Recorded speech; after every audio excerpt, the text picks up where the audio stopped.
అబ్బో ఇక్కడ కేజీ చీరలు కొంటే అర కేజీ చీరలు ఫ్రీ అంట. మంగళ్య షాపింగ్ మాల్, కేజీల్లో సేల్, టన్నుల్లో ఆనందం. నా వెనకాల ఉన్నది ఓపీ రిజిస్ట్రేషన్. ఇక్కడ 12 గంటల వరకు ఓపీ చూస్తారంట. లోపల ఎమర్జెన్సీ ఏమైనా ఉంటే దీంట్లో అడ్మిట్ చేసుకొని సో వేరే హాస్పిటల్ ఇక్కడ పక్కన ఉన్నటువంటి హాస్పిటల్కి పంపిస్తారు.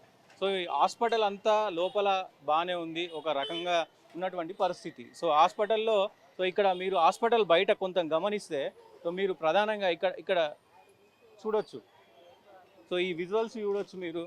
సో హాస్పిటల్కు వచ్చేదే మనకి ఏదైనా ప్రాబ్లం ఉంటే, హెల్త్ బాగాలేకపోతే హాస్పిటల్కి వస్తాం. సో ఈ దుస్థితి హాస్పిటల్ బయట, హాస్పిటల్ గేట్ ముందు ఈ పరిస్థితి ఉంది.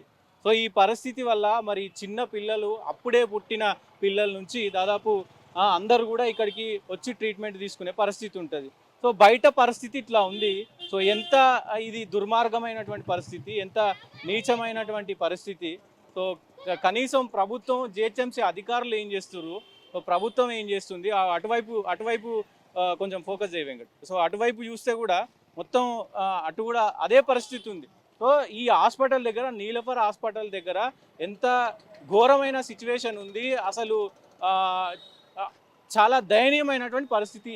ఇది వర్ణించాలంటే కూడా సో ప్రభుత్వానికి ఈ విజువల్స్ చూస్తేనన్నా కొంచెం మరి ఇది రావాలా. సో ఖచ్చితంగా ఇక్కడ ఉన్నటువంటి జిహెచ్ఎంసీ అధికారులను కూడా మరి ఎందుకు డైలీ రావట్లేరా, డైలీ పనిచేస్తలేరా, సో ఈ గల్లీని ఇట్లా వదిలేసిరా, నీలఫర్ అంటే మొత్తం ఏంటి ఇట్లా ఉంది అనే పరిస్థితికి తీసుకొస్తారా. సో ఏందే అర్థం కావట్లేదు ప్రధానంగా. సో ఎంత గలీజు ఉందంటే పరిస్థితి. సో ఇక్కడ సిచ్యువేషన్ బయటనే టాయిలెట్స్ పోవడం, బాత్రూమ్కి పోవడం, అన్నీ కూడా మురికి వాటరు, స్మెల్లు.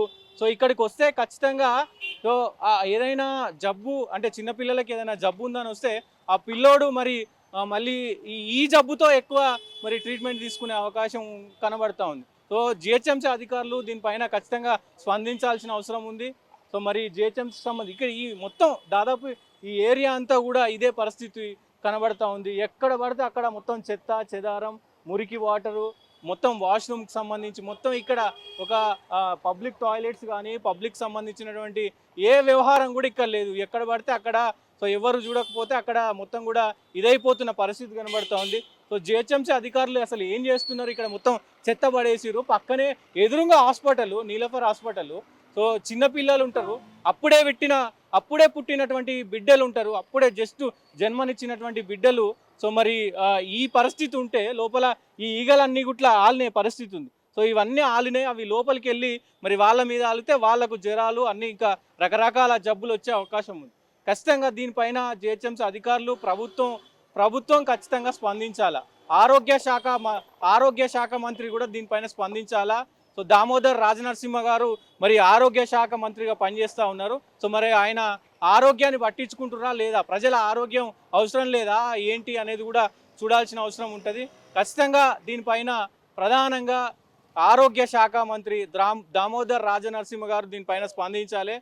సో ఎందుకంటే చాలా దయనీయంగా ఉంది పరిస్థితి ఇక్కడ నీలఫర్ హాస్పిటల్ దగ్గర. దాదాపు ఈ రోడ్ అంతా కూడా అక్కడి వరకు ఈ 3 హాస్పిటల్కి సంబంధించి కూడా, నీలఫర్కి సంబంధించినటువంటి 3 హాస్పిటల్స్ దగ్గర బయట చాలా దరిద్రంగా ఉంది, చాలా దయనీయమైనటువంటి పరిస్థితి ఉంది. సో ఎక్కడ పడితే అక్కడ మరి ఇదంతా కూడా చెత్త చెదారం, కుళ్ళిపోయినటువంటి వ్యవహారం ఉంది, ఘోరంగా స్మెల్ వస్తూ ఉంది. పేషెంట్ల పరిస్థితి ఏంటి, లోపల ఇక్కడ వాలినటువంటి ఈగలన్నీ కూడా మరి లోపలికి పోయే అవకాశం ఉంటుంది. వాళ్ళు పేషెంట్లు తినే ఏదైతే ఫుడ్ ఉంటుందో, టిఫిన్లు కావచ్చు, అన్నం కావచ్చు, వేరే ఇతరత్ర వాటిపైన ఆలే అవకాశం ఉంటుంది. ఇంకా కూడా మరి వైద్యానికి సంబంధించి ఎక్కువ రోగం వచ్చే అవకాశం ఉంటుంది. దీనిపైన ఖచ్చితంగా ప్రభుత్వానికి సంబంధించి ప్రభుత్వం స్పందించాలి. అలాగే ఆరోగ్య శాఖ మంత్రి దామోదర్ రాజనరసింహ ఈ వ్యవహారం పైన స్పందించాలి. జిహెచ్ఎంసీ అధికారులు కూడా ఖచ్చితంగా దీనిపైన స్పందించాలి.